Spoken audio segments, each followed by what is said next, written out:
qu'est-ce que l'astrologie parentale? Vous êtes peut-être maman et vous vous demandez comment l'astrologie peut vous aider à mieux comprendre et mieux accompagner vos enfants. Euh, Comment l'astrologie peut devenir un outil dans votre parentalité? Qu'est-ce qu'elle va vous permettre de mieux comprendre, de mieux appréhender? Donc, bonjour, je suis Vanina Grisogne. Je suis notamment astrologue, mais au-delà de ça, ma passion, c'est d'accompagner les femmes à développer leur pleine puissance. Et aujourd'hui, on va parler de notre pleine puissance de maman. Euh, et bienvenue sur la chaîne Yoga and the Moon, la plateforme du bien-être au féminin. Donc l'astrologie, est-ce qu'on peut vraiment s'en servir? Est-ce que ça peut être un outil pour nous les mamans? Je pense qu'on sait toutes à quel point nos enfants sont différents, et en particulier celles d'entre vous qui ont plusieurs enfants. Vous voyez à quel point leurs besoins sont différents, leurs modes de communication sont différents.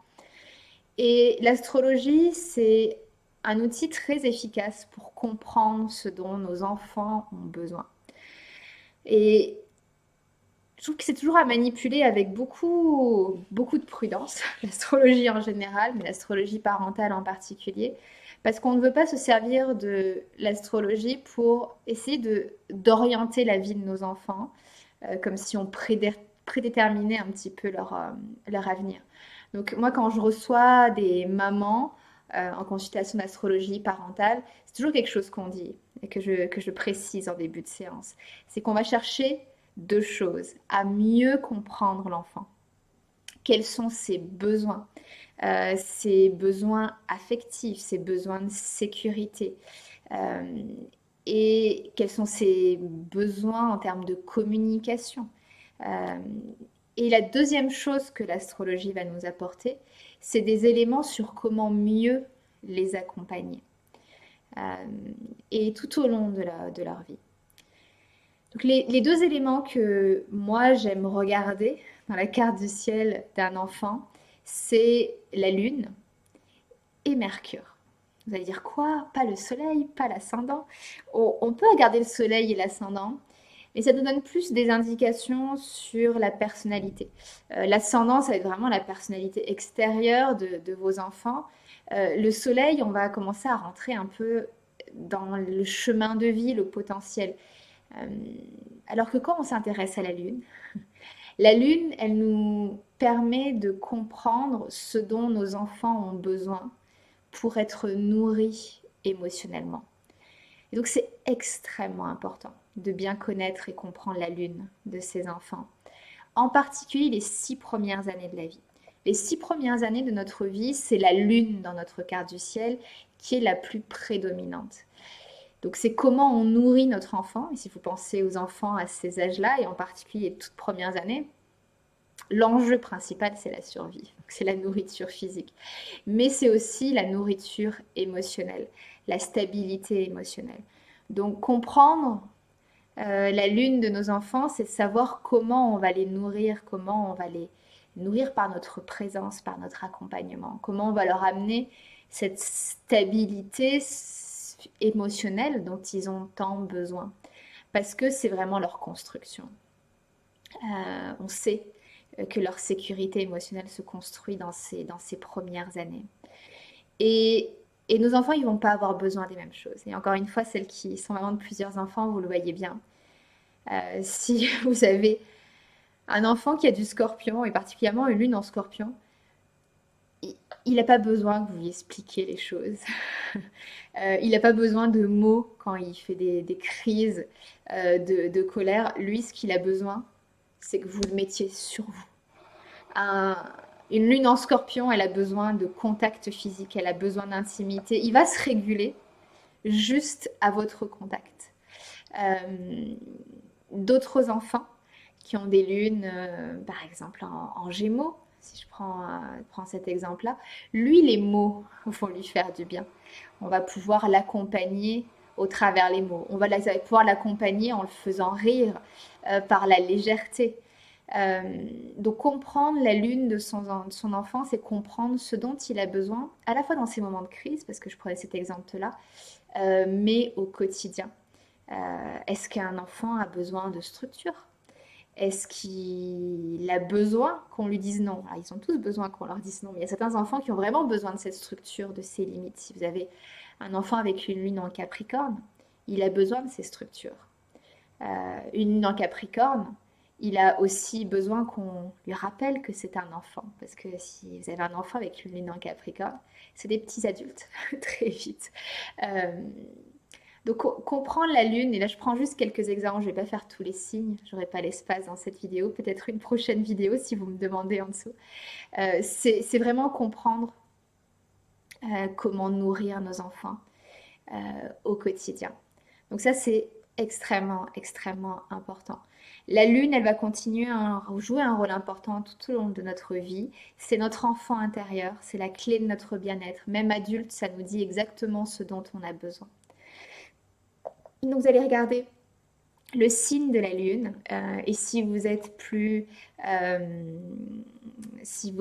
l'aise avec l'astrologie ou si vous allez voir un astrologue, on regardera aussi le placement de la lune, donc la maison dans laquelle se situe la lune.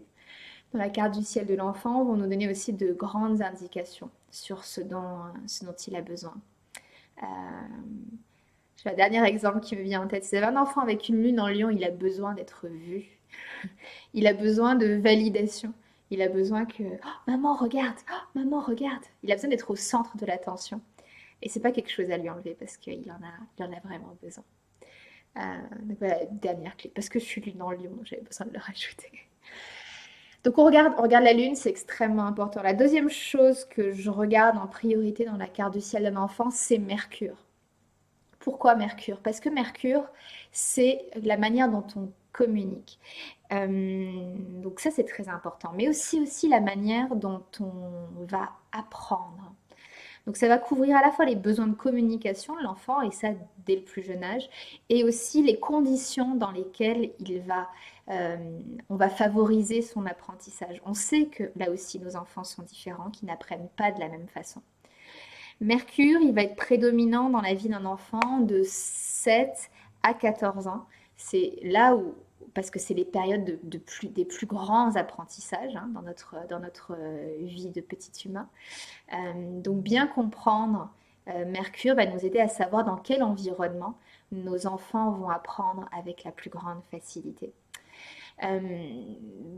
Donc on va regarder ici juste pour vous donner quelques indications. Donc si votre enfant a Mercure dans un signe de l'air, donc signe de l'air, on a Verseau, on a le Gémeaux et on a la Balance. Ça va être des enfants qui vont être très sociaux, qui vont avoir besoin de parler, de verbaliser les choses. Donc cette communication verbale va être importante. Ils vont avoir besoin de parler pour pouvoir comprendre les choses.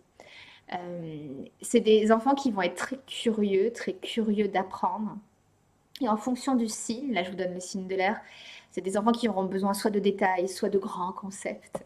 Mais en tout cas, le mental va être très, très, très actif pour ces enfants-là et ils vont être très curieux d'apprendre. Et ce qui va être important pour eux dans l'apprentissage, c'est cette dimension sociale, cette dimension collective. Et c'est des enfants qui vont être assez malheureux d'apprendre seuls, souvent. Si votre enfant a Mercure dans un signe de la Terre, il va aimer ce qui est concret. Donc dans l'apprentissage, ça va être tout ce qu'il va pouvoir construire, fabriquer lui-même. Il faut que ça soit concret. Quand c'est des grands concepts, c'est difficile.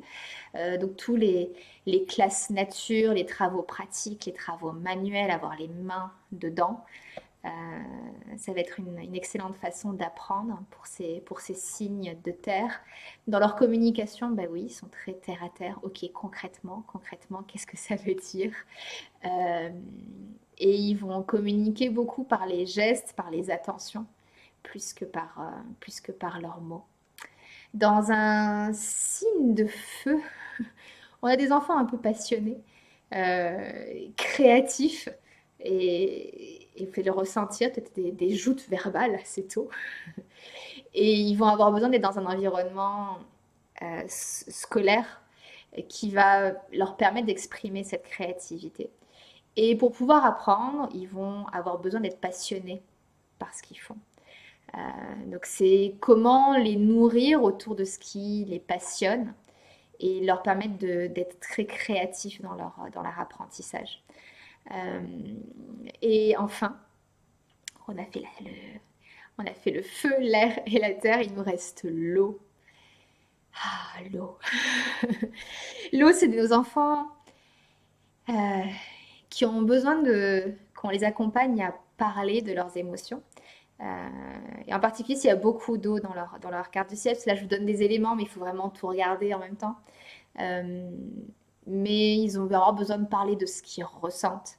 Pas tant les faits, mais vraiment euh, ce qu'ils ont ressenti autour de ce qu'ils ont pu vivre.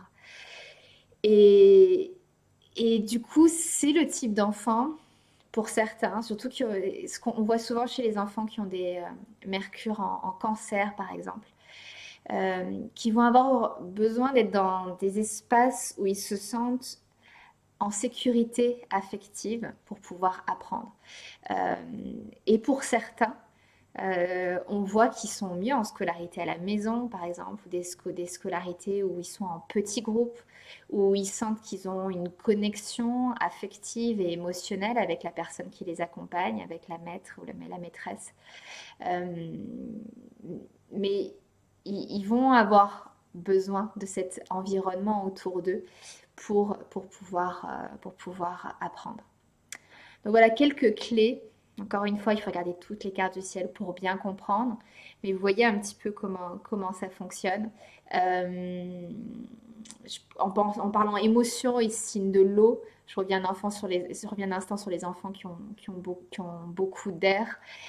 Il faut les accompagner à parler de ce qu'ils ressentent parce qu'ils ont du mal à se connecter à ce qu'ils ressentent. Vous avez aussi sur chacun des éléments des petits défis à relever en tant que parent. Donc voilà un peu cette initiation à l'astrologie parentale, quelques clés de compréhension. C'est surtout pour vous donner une idée de ce que ça peut vous apporter en tant que parent. Si vous avez envie que je fasse davantage de contenu autour de ça, dans les commentaires en dessous, j'offre des séances d'astrologie parentale. Donc c'est des petites séances d'une demi-heure où on va vraiment regarder les besoins de vos enfants, mieux les comprendre, comment les accompagner. Et vous pouvez le faire en cadeau de naissance, j'en ai quelques fois, parfois en cadeau de naissance. Vous pouvez faire tous les tout petits, mais vous pouvez faire ça un petit peu plus tard autour de problématiques particulières que vous rencontrez. Merci de m'avoir écouté aujourd'hui. Je vous souhaite une magnifique, magnifique journée et je vous dis à très vite, les super mamans.